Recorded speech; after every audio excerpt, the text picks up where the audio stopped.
Hi, my name is Mike Abud. I'm the Associate Director for the Financial Aid Office at the University of Louisville.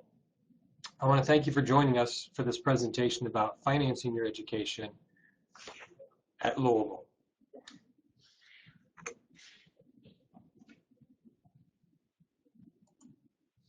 During this presentation, we're going to cover 4 general topics.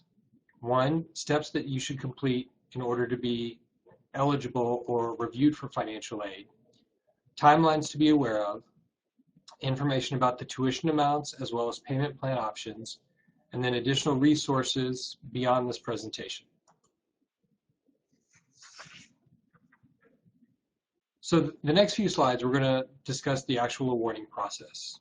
The first and possibly the most important thing that all students should be aware of is to file the 2015-2016 free application for federal student aid.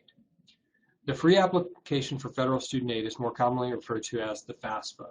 It's critical to do this as soon as possible after January 1st each year. The FAFSA determines eligibility for grants, work-study, loan programs, as well as it provides what is called the expected family contribution, or what is commonly referred to as the EFC. This is what is used by all schools to determine a student's eligibility or how much of these grants and loans a student can receive. In some cases, the EFC also determines eligibility for state as well as institutional programs. It is critical to go to the site that is listed on this slide, www.fasfa.gov. Please make sure that you're going to a government website, not a fasfa.org or a .com. Once you submit the FAFSA, approximately 3 to 5 days later, the university should download your information and then begin to communicate with you about any possible additional steps that may need to be taken. That's why at the University of Louisville, it's important to check your U of L email account weekly to be sure that if something is needed, that you're responding quickly. Eventually, in late March, early April, we will begin to post the 2015-2016 awards. However, if certain tasks or certain documents have not been submitted to us, the account will essentially be put on hold and won't be complete.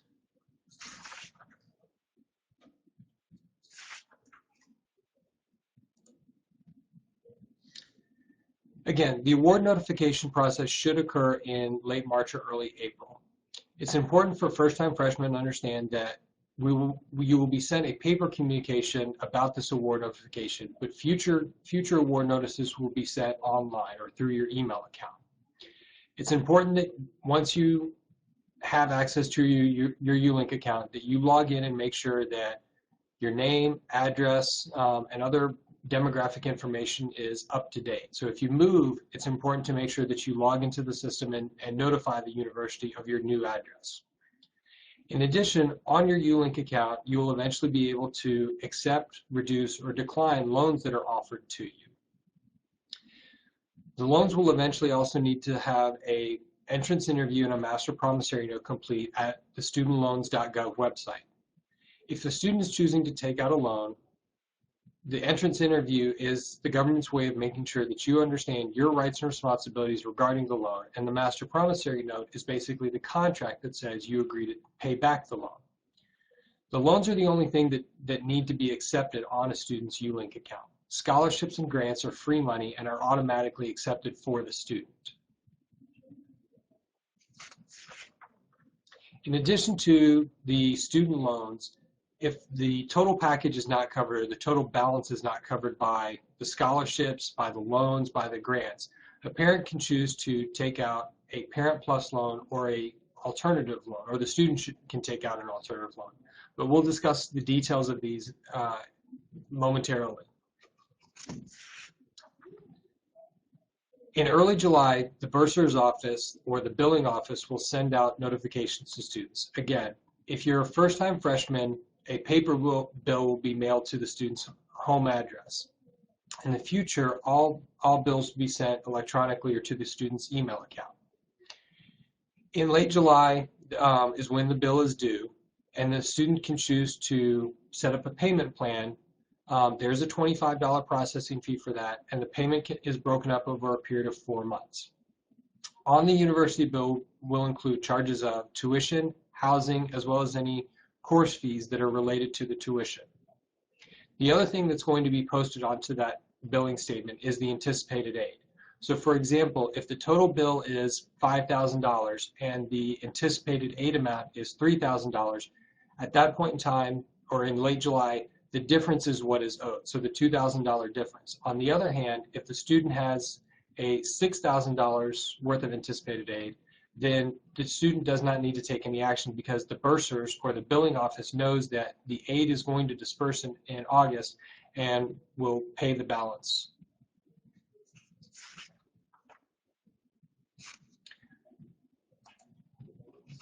So on this slide, what we've tried to do here is provide you with a cost estimate for, or the direct cost for 2014-2015. It's important to note that the tuition rates for 2015-2016 will not be set until April 2015. Please note that the amounts listed here are based on full-time tuition. This is a nice thing about the University of Louisville is, and something that we encourage students to do so that they can graduate in a timely manner as well as lessen their total tuition charges is when a student is considered full-time or 12 hours, that tuition rate is set at the amount listed on the screen. So it doesn't matter if the student is taking 12 hours, 15 hours, 18 credit hours, then the tuition amount is still the same. It is important to note, however, if a student is taking online classes, that those charges are more expensive than the traditional on-campus rate. So many times when you attend a financial aid, high school night, or some type of informational event, two common phrases that are referenced are what's called the IRS data retrieval tool as well as the verification process. These are steps that the U.S. Department of Education takes to confirm that the information submitted on the FAFSA is accurate. The IRS data retrieval tool allows a student and a parent to link or pull information from the IRS database directly into the FAFSA. So that way, when you're submitting the FAFSA right now using estimated information, eventually when you file your taxes, you can automatically pull that information and then the FAFSA has the correct information. The verification process is where the Department of Education randomly selects a percentage of students at each university to confirm that the income and the household size information reported on the FAFSA is accurate. While this process may seem repetitive or it's an additional step in order for the FAFSA to be complete, it's important to remember that these steps are required by the U.S. Department of Education to ensure that the most accurate data is being used so that the appropriate awards are being funneled to the correct student.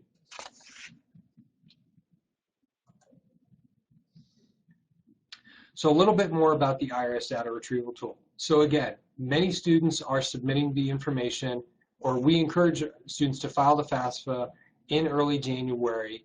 But when you do that, you're submitting estimated information. You're looking at your last paycheck stub, you're looking at last year's taxes, and many times you're marking the answer on the FAFSA as will file when it asks you, what have you done about your taxes at this point in time. Once you actually complete your taxes, it is important and in fact required that you go back in and you resubmit the information based on the correct or the accurate information on your IRS tax form. The advantage of the IRS data retrieval tool is that you can log in and again pull the information directly from the data and it will plug the answers into the correct spots for you. When you do this, when you file your taxes electronically, the data retrieval tool in theory should be available to the student or to the parent within about 1 to 2 weeks. However, it is important to note that if you file a paper tax form, in other words, if you mail your tax form off, the IRS data retrieval tool is not available for at least 6 to 8 weeks for many individuals. In some cases, the individual, if they are filing a head of household or if the family has divorced, in some cases the IRS data retrieval tool is not available for some families.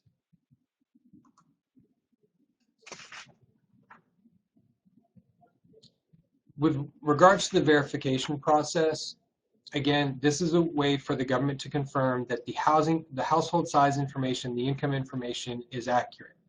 if the student or parent uses the IRS data retrieval tool, this can expedite that process. Again, since you're pulling in the income information, the adjusted gross income, the taxes paid from the IRS, that information is essentially verified or accurate because you use that information.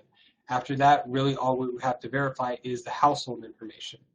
It is important to understand that many times, because we were dealing with such a large population of students, not only our incoming freshmen but our continuing students, that this process can sometimes take anywhere between 10 to 15 business days, especially during peak periods of registration and so forth, to complete. So that is why it is important to have this process done as soon as possible.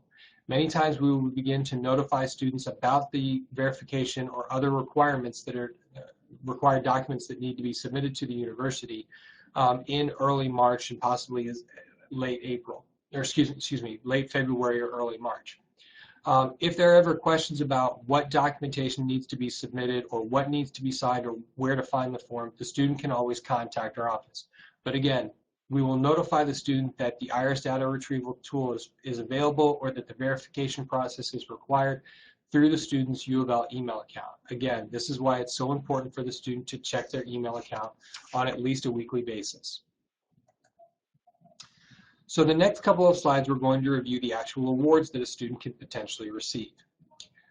So once the student has been awarded, they'll be able to go to their ULink account and actually see the various awards that are available to them. And again, remember that when a student files the FAFSA, the EFC number, the expected family contribution number, is what tells a university, regardless of where they're going, how much and of what type of award the student can receive. Please note that the amounts listed here are based on 2014, 2015 information. It is possible that some of this information may change next year. The Pell Grant is kind of considered the cornerstone of the grant program for the U.S. Department of Education. Depending on a student's adjusted gross income or their parents' adjusted gross income, they could potentially receive anywhere between $605 up to over $5,000 worth of Pell Grant funds. The SCOG grant is a small award of approximately $400 reserved for low-income students. The CAP grant is a state award eligible to students who are Pell eligible as well as residents of the state of Kentucky. It is important to understand that grant programs or need-based funds that are called grant programs are funds that do not have to be paid back. The work study program is one of at least my favorite awards that the federal department ever created. If you have a job on campus, many studies have shown that you have a higher GPA, a higher retention rate, and that is because you're involved on campus. You have a supervisor that's kind of watching over you or mentoring you. The federal award or the federal work study award, the maximum award for the 2015 year was a little over $4,000. Many times this allows a student to work anywhere between 12 to 15 hours a week. That's not a required amount to work, but it's just a suggested amount. A student can work anywhere between 9 to 10 hours a week if that is what fits into their academic schedule. The KEYS Award is an award from the state. It's eligible for students who graduated from a Kentucky accredited high school. Basically, the student got good grades, they got a solid ACT score, and the state, using the state lottery dollars, is going to award that student up to $2,500.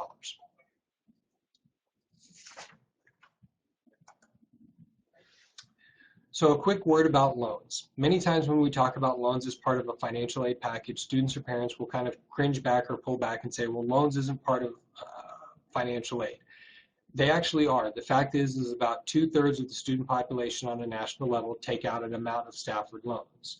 At the University of Louisville, that average amount is a little more than $24,000, while the national average is a little more than $27,000. There's a couple of things to remember about the various types of loans. With a Stafford loan, the Stafford loan is a loan that's in the student's name. In order to be eligible for that loan, the student must be enrolled in at least 6 credit hours to qualify for the disbursement of the loan. There are 2 kinds of Stafford loans, one that is called subsidized, one that is called unsubsidized. The freshman amount of the loan is a maximum of $5,500. No more than $3,500 of that can be the subsidized kind. Subsidized is the kind where the interest is essentially forgiven or it does not accrue on the loan while the student is in school.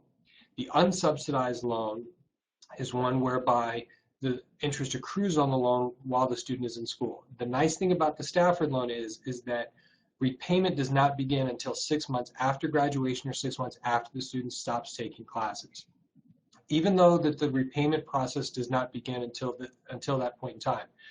The university and many other colleges and universities encourage the student to pay $50 a month on that Stafford loan, or at least pay the interest on the unsubsidized portion, so that the student gets in a good habit of paying on a monthly basis, or understanding that a monthly amount of their budget or their income is going to eventually have to go to the repayment of that loan.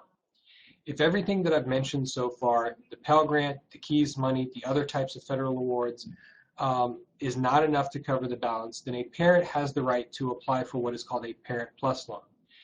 Understand that with a Stafford loan, there is no credit check. Simply by applying for the FAFSA and meeting the eligibility requirements, the student is eligible for that $5,500. However, with the Parent Plus loan, this is a credit-based loan. The decision is made by the U.S. Department of Education, not the university, and the student or the parent can borrow up to the student's cost of attendance. With the Parent Plus loan, repayment begins after the second disbursement of the loan. However, this parent can choose to defer the repayment of the loan until 6 months after graduation, or again 6 months after the student stops taking classes. However, during that time frame, interest is accruing on the loan.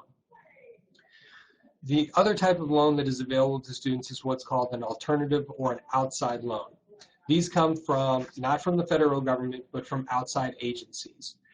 If everything that we've discussed is not enough to cover the balance and the parent is choosing not to take out a Parent Plus loan, a student can research an alternative or an outside loan.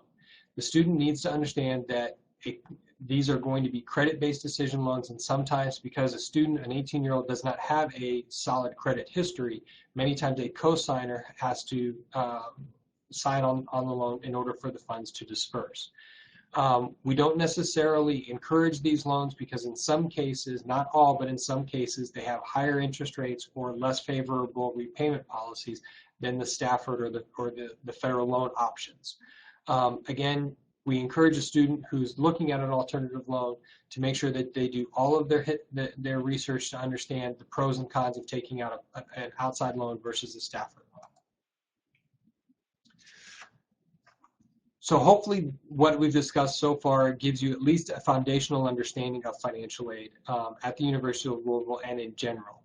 However, we want to make sure that we provide you more information if you want to kind of do some research on your own. By going to louisville.edu/financial aid, our website is massive. We try to make sure that we are transparent with our policies as well as how financial aid works at the University of Louisville. So for example, if you want to understand how KEYS is processed or how a loan is processed, on our website, almost every process is described, step 1, step 2, step 3. All the links are out there. The amounts are listed out there. So all of those policies are reviewed on our website.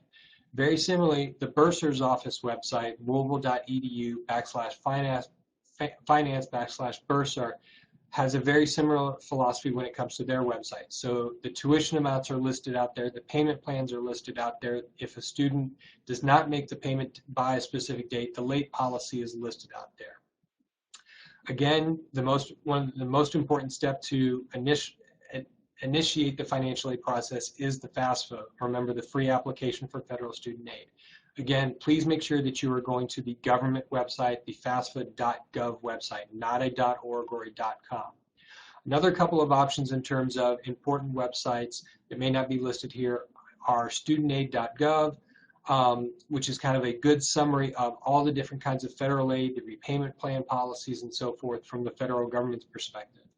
Also, on the University of Louisville's website is what's called the net price calculator. By federal law, every university in the nation has to have what's called the net price calculator available to students. And what this does is that it provides a student a tool to kind of log in, submit some demographic information about themselves, and it will present to the student a summary of information regarding here's your cost of tuition. If you're living on campus, here's that cost. If there are meal plans or other fees associated, here's that cost. Here is an estimate or a projection, and it is important to understand it is strictly an estimate. It is not a real award, but a potential estimate of the various types of grants, scholarships, loans, as well as work options that a student may have to them, so that way the student can begin to understand the cost that they may be facing in the future, or if the student may potentially receive residual funds back from the university. So again, the net price calculator is available on the Louisville homepage, as well as the admissions website and the financial aid website. So hopefully this is giving you kind of a foundational understanding of the financial aid process. If you do have questions, we encourage you. The information is listed on our website. We're located on campus in the Houchins building, but you're encouraged to email us, call us, stop by our office. Please understand that if you do stop by our office, please stop by Monday, Tuesday, Wednesday, or Friday between 9 and 5. On Thursdays, we do have, we close our office from 9 to 12:30. So that we have an opportunity to do paperwork or staff meetings and so forth. But again, I encourage you that if you do have questions about any aspect of the financial aid process, whether it's simply the application process, the awarding philosophy, or even how the funds are dispersed, contact us at any point in time, and we will be more than happy to assist you. Thanks for joining me for the presentation.